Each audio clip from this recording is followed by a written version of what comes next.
अच्छा जी, नेक्स्ट जो स्टेप है वो हमारा के मैप का है। तो के मैप जो है वो हमने बनाना होता है। जो कितने वेरिएबल्स के मैप होगा वो आपने इनपुट से देखना होता है, और आपकी जो आउटपुट वेरिएबल्स आ रहे होते हैं उनके लिए हमने अलग अलग से जो है वो के मैप बनाने होते हैं। तो सबसे पहले जो है वो हम देखेंगे कि हमारे पास जो है वो आउटपुट में कितने हैं। एक के मैप जो है वो हम बनाएंगे एस के लिए, सम के लिए, और फिर जो है हम सी आउट का भी एक्सप्रेशन निकालेंगे।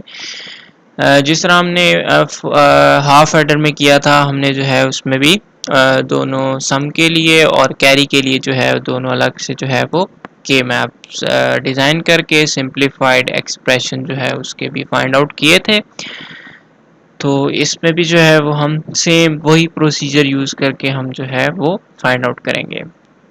तो सबसे पहले के मैप फॉर फर्स्ट जो आउटपुट वेरिएबल है एस, उसके लिए हम के मैप बनाते हैं। के मैप फॉर एस, तो कितने वेरिएबल्स के मैप होगा या कितने सेल्स आएंगे, वो 8 सेल्स आएंगे। क्यों? क्योंकि हमारे पास जो है वो इनपुट में कितने वेरिएबल्स हैं, a b and c in 3 input variables हैं। तो हमारे पास 2⁻³ which is equal to 8 cells का जो है वो के मैप आएगा।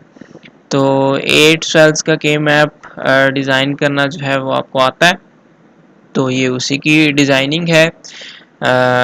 जो वर्टिकली है वो हम 0 1 ए साइड, और हॉरिजॉन्टली जो है वो बी सी इन, जो रिमेनिंग 2 इनपुट वेरिएबल्स हैं बी सी इन, उसके लिए possible combination 0 0 0 1 1 1 and 1 0 grey code में हम जो है ये लिखते हैं। ये आपको जो है वो के मैप के टॉपिक में मैं बता चुका हूँ।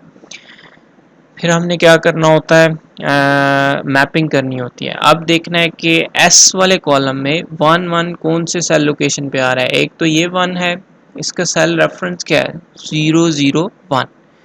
0 0 1 कम्बिनेशन में हमारे पास सम में क्या आ रहा है, 1 आ रहा है। तो हम देखेंगे कि 0 0 1 कहाँ पे आ रहा है। तो 0 0 1, तो यहाँ पे जो है ये आपके पास 0 0 1 सेल रेफरेंस है, तो इधर आपके पास 1 आएगा। नेक्स्ट जो है ये 1 आ रहा है एस के कॉलम में, ये कहाँ पे आ रहा है, 0 1 0 लोकेशन पे। ठीक है जी। तो 0 1 0 लोकेशन पे जो है ये, तो 0 1 0 लोकेशन कहाँ पे है, ये वाला जो है ये 0, यहाँ से A 0 और B सीन जो है 1 0। तो यहाँ पे जो है ये हमारे पास 1 आएगा थर्ड लोकेशन पे। फोर्थ लोकेशन, जो थर्ड लोकेशन है, ये हमारे पास है एस की, यहाँ पे 1 आ रहा है, और इसके अगेंस्ट है कौन से पॉसिबल कम्बिनेशन है, या इसके अगेंस्ट है कौन से सेल रेफरेंस है, 1 0 0। तो ये 1 है, और 0 0 जो है वो ये वाला सेल है। तो हमारे पास यहाँ पे जो है 1 आएगा, 1 यहाँ पे मैप होगा। और लास्ट वाला जो है 1 1 1, यानी कि ए बी सी तीनों 1 हो, तो वहाँ पे जो है वो हमारे पास 1 आएगा। तो ए 1 और बी सी जो है वो यहाँ पे 1 है, तो यहाँ पे जो है वो हमारे पास मैप होगा 1 1 1। तो ये जो है हमने क्या कर लिया कि मैप फॉर एस के लिए हमने अभी सिर्फ मैपिंग की है। एक आपके पास यहाँ पे सेल रेफरेंस बन रहा है 1 आने का एस के लिए, एक इधर, और फोर्थ जो है लोकेशन आपकी ये बन रही है। तो इस तरह से जो है वो हम क्या कर लेंगे, मैपिंग कर लेंगे। मैपिंग करने के बाद आपको नेक्स्ट स्टेप पता ही है, हम क्या करते हैं जी, ग्रुपिंग करते हैं। तो इसमें देखते हैं कि इसमें कोई पॉसिबल कॉर्नर ग्रुपिंग या वर्टिकल ग्रुपिंग या हॉरिजॉन्टल ग्रुपिंग अलाउ मतलब पॉसिबल है।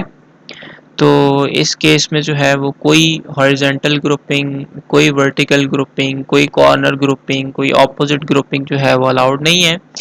जस्ट आपकी जो है वो डायगोनल ग्रुपिंग आ रही है। जिस तरह हमने हाफ एडर में भी आपको बताया था कि हम जो है डायगोनल ग्रुपिंग को एक्सक्लूसिव और हम देख सकते हैं, और वो मैंने लास्ट लेक्चर में जो है वो हाफ एडर के केस में आपको वो सॉल्व करके भी दिखाया था। तो अब यहाँ पे मैं जो है वो डायरेक्ट कर रहा हूँ इसको। तो हमारे पास दो डायगोनल ग्रुप्स बन रहे हैं। एक डायगोनल ग्रुपिंग जो है वो ये बन रही है और दूसरा डायगोनल ग्रुप जो है वो हमारे पास ये बन रहा है। तो डायगोनल ग्रुपिंग आपको बताया है कि डायगोनल ग्रुपिंग जो है वो क्या होती है। आपके पास जितने वेरिएबल्स आ रहे हैं उसका एक्सक्लूसिव और करते हैं तो हमारे पास डायगोनल ग्रुपिंग जो है वो आ जाती है। तो हमारे पास जो है तीन वेरिएबल्स हैं।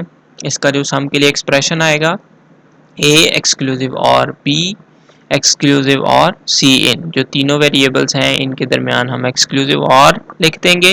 ये आप जो है सिंगल सिंगल ग्रुपिंग बना के आप इसको जो है वो प्रूफ भी कर सकते हैं, जिस तरह मैंने लास्ट हाफ एडर में जो है वो आपको ये प्रूफ करवाया था, तो इसीलिए मैं अब वो रिपीट नहीं कर रहा।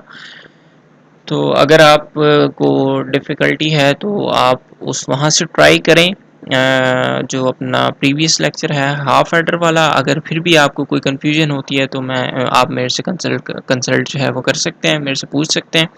लेकिन अभी जो है यहाँ पे आपके जो है डायगोनल ग्रुपिंग सारे कवर हो रहे हैं। जो पॉसिबल डायगोनल ग्रुपिंग जो है वो यहाँ पे हो सकती है वो बन रही है। तो हमारे पास जो है जितने भी इनपुट वेरिएबल्स हैं उनके दरमियान अगर हम एक्सक्लूसिव और लगा देंगे तो हमारे पास जो है इसकी सिंप्लीफाइड एक्सप्रेशन आएगा। तो s के लिए जो है वो सिंप्लीफाइड एक्सप्रेशन क्या होगा, s is equal to a exclusive or b exclusive or c for input c इन।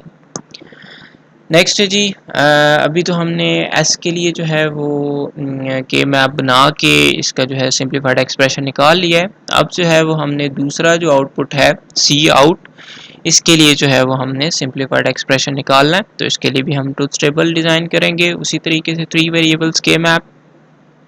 तो थ्री वेरिएबल्स के मैप हमने डिज़ाइन कर लिया। अब हमने देखना है कि वन जो है वो कहाँ पे आते हैं। तो यहाँ पे हम देखेंगे कि सी आउट के कॉलम में फर्स्ट वन जो है वो कहाँ पे आ रहा है, ये आ रहा है। इसका सेल रेफरेंस क्या है, इसका सेल रेफरेंस है C011, यानी कि A 0 होना चाहिए और B C जो है वो 1 होने चाहिए। तो यहाँ पे A 0 और B C इन 1 जो है वो 1 1 इधर है, तो यहाँ पे जो है ये आपका सेल रेफरेंस बनेगा। तो पहला वन जो है वो इधर मैप होगा। फिर हमने देखना है और कहाँ पे वंस आ रहे हैं, ये तीन लोकेशन पे जो है वो हमारे पास वन आ रहे हैं। तो ये जो तीन लोकेशंस हैं ये आपकी कौन से हैं, एक तो है 101। तो 101 लोकेशन देखते हैं जी कहाँ पे जो है वो बनता है। ये आपके पास 1 है और BC जो है 01। तो यहाँ पे जो है एक 1 आपका मैप होगा, सॉरी यहाँ पे जो है वो एक 1 आपका मैप होगा। फिर नेक्स्ट जो है देखना है कि ये वाला 1 जो है वो किधर मैप हो रहा है। ये आपका हो रहा है जब A 1 है और BC 10 है। A 1 और BC 0, A 1 और BC इन 10। तो यहाँ पे जो है ये आपके पास मैप होगा। तो इधर हम जो है वो 1 लिख देंगे और लास्ट भी हमारे पास एक और 1 है।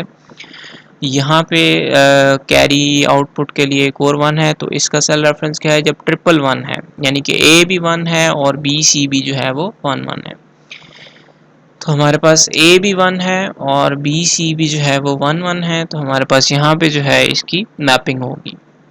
तो ये जो है वो हमने मैपिंग कर लिया कि इसके लिए के मैप फॉर सी आउट। अब हमने क्या करना है, ग्रुपिंग करनी है। तो इसमें जो पॉसिबल ग्रुपिंग है, फोर्थ की जो ग्रुपिंग है पॉसिबल वो नहीं है। तो सबसे ज़्यादा जो वंस की ग्रुपिंग हम कर सकते हैं वो ये है, एक तो वर्टिकल ग्रुप, एक जो है ये हॉरिजॉन्टल ग्रुप ये वाला लेफ्ट साइड वाला, और ये 1 भी है, इसको हमने अकेला नहीं छोड़ना है, इसको भी ग्रुप में शामिल करना है। और ये जो है इसके साथ जो है ये राइट हॉरिजॉन्टल ग्रुप जो है वो हमारे पास आ जाएगा। तो हमारे पास तीन ग्रुप्स हैं, एक वर्टिकल ग्रुप है, एक जो है इस नीचे वाले मिडल वाले 1 के साथ लेफ्ट साइड पे जो 1 है उसका जो है हॉरिजॉन्टल ग्रुप, और तीसरा ग्रुप जो है वो राइट साइड पे जो है हमारे पास मिडल वाले 1 के जो राइट साइड पे जो 1 है उसके साथ हम जो है इसका हॉरिजॉन्टल ग्रुप बना लेंगे। अब ये आप देख सकते हैं कि जो मिडल वाला 1 है ये ओवरलैप हो रहा है, तो कोई मसला नहीं है, ओवरलैपिंग जो है वो अलाउड है। ग्रुपिंग में जब हमने ग्रुपिंग के रूल्स पढ़े थे तो overlapping is totally allowed in के मैप, तो ओवरलैप जो है वो हम कर सकते हैं। अब हमने क्या करना है जी, वही सिंप्लीफिकेशन। जो हमारे पास तीनों ग्रुप आए हैं, पहले हम वर्टिकल ग्रुप के लिए सिंप्लीफाइड एक्सप्रेशन निकाल लेते हैं, फिर लेफ्ट हॉरिजॉन्टल ग्रुप के लिए और फिर राइट हॉरिजॉन्टल ग्रुप के लिए जो है वो सिंप्लीफाइड एक्सप्रेशन निकाल लेते हैं। तो सॉल्विंग वर्टिकल ग्रुप में कौन कौन से सेल्स आ रहे हैं वो आपने देखने हैं in the terms of variables. एक तो ये सेल आ रहा है और दूसरा जो है वो ये वाला सेल आ रहा है। तो इस सेल का ग्रुप वो जो है वो क्या बनेगा in the terms of variable, इस सेल का रेफरेंस। तो ए बार, क्योंकि यहाँ पे ज़ीरो है, ज़ीरो को हम ए बार से डिनोट करते हैं, तो ये हमारे पास ए बार। और यहाँ पे 1 1 आ रहा है, 1 1 को हम सिंपल से डिनोट करते हैं और उसके अगेंस्ट जो है वो बी सी इन है। तो ए बार बी सी इन जो है वो हमारे पास इस सेल का रेफरेंस आ जाएगा, दरमियान में प्लस का साइन, प्लस इस सेल का रेफरेंस हमने फाइंड आउट करना है। तो इस सेल में जो है वो 1 ए के लिए आ रहा है और टॉप के लिए जो है वो बी सी इन ही आ रहा है। तो ए और बी सी इन, क्योंकि ये 1 है तो तीनों ही सिंपल आएंगे, बार में कोई भी नहीं है इसमें डिनोट होगा।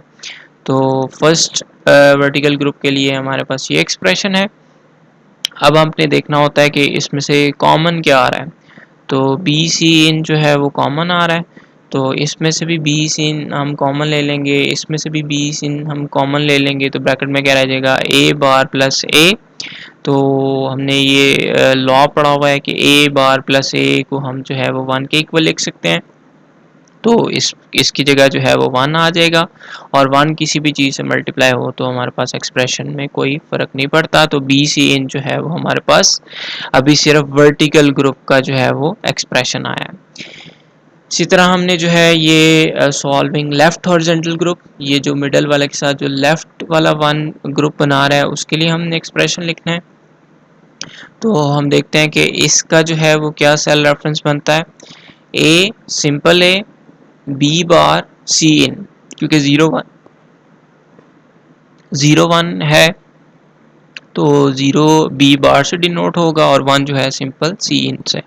तो A B bar C in, A B bar सी इन, और दूसरा जो है ये तो 1 वही है जो पिछले में भी आ रहा था, तो ए बी सी इन जो है इससे डिनोट होगा। तो ए बी सी इन, अब इन दोनों में से हमने देखना है कौन सी चीज़ जो है वो कौन से वेरिएबल्स कॉमन आ रहे हैं। ए सी इन कॉमन आ रहा है, तो ब्रैकेट में क्या रह जाएगा, बी बार प्लस बी, और बी बार प्लस बी को हम लिख सकते हैं 1 के इक्वल, तो ये 1 हो जाएगा और हमारे पास सिंपली एक्सप्रेशन जो है वो क्या आ जाएगा, ए सी इन आ जाएगा। फिर नेक्स्ट जो है जो राइट हॉरिजॉन्टल ग्रुप बन रहा है, सॉल्विंग राइट हॉरिजॉन्टल ग्रुप। तो राइट हॉरिजॉन्टल ग्रुप में एक तो हमारे पास वही ये वाला मिडल 1 आ रहा है, इसके लिए तो ए बी सी इन वही जो हम ऊपर दोनों में लिखते रहे हैं। और इस सेल का रेफरेंस क्या है जी, इस सेल का रेफरेंस बनता है यहाँ पे सिंपल ए बी सी इन बार, क्योंकि 0 के अगेंस्ट जो है वो सी इन आ रहा है, तो सी इन बार हम लिखेंगे, ए बी सी इन बार जो है वो बनेगा ए बी सी इन बार। तो यहाँ पे कॉमन क्या आ रहा है, दोनों में ए बी कॉमन आ रहा है, तो ब्रैकेट में क्या रहेगा, सी इन प्लस सी इन बार। इसको भी जो है वो सी इन प्लस सी इन बार को हम 1 के इक्वल लिख सकते हैं। तो इसको सॉल्व करने से हमारे पास जो है वो क्या आया, एक्सप्रेशन ए बी आया।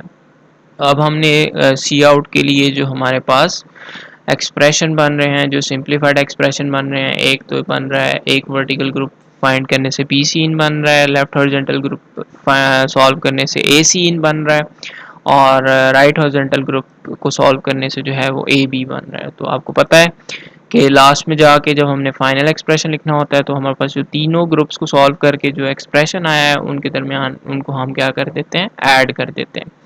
तो सी आउट का जो फाइनल एक्सप्रेशन बनेगा, बी सी इन जो फर्स्ट हॉरिजॉन्टल ग्रुप को वर्टिकल ग्रुप को सॉल्व करने से आया, फिर जो लेफ्ट हॉरिजॉन्टल ग्रुप को सॉल्व करने से आया ए सी इन, और फिर जो थर्ड राइट हॉरिजॉन्टल ग्रुप को सॉल्व करने से ए बी आया है, इनके दरमियान हम प्लस लिख देंगे तो हमारे पास जो है वो सी आउट का एक्सप्रेशन आ जाएगा। तो हमने जी सम का एक्सप्रेशन भी फाइंड कर लिया है और कैरी आउट का भी एक्सप्रेशन फाइंड आउट कर लिया है। अब हमने क्या करना होता है, जो हमारा लास्ट स्टेप है designing of combinational logic circuit, उसमें हमने जो हमारे पास सिंप्लीफाइड एक्सप्रेशन आते हैं उसके लिए हमने सर्किट डिज़ाइन करना होता है। तो लास्ट स्टेप को देखते हैं कि किस तरह से हम सर्किट डिज़ाइन करेंगे।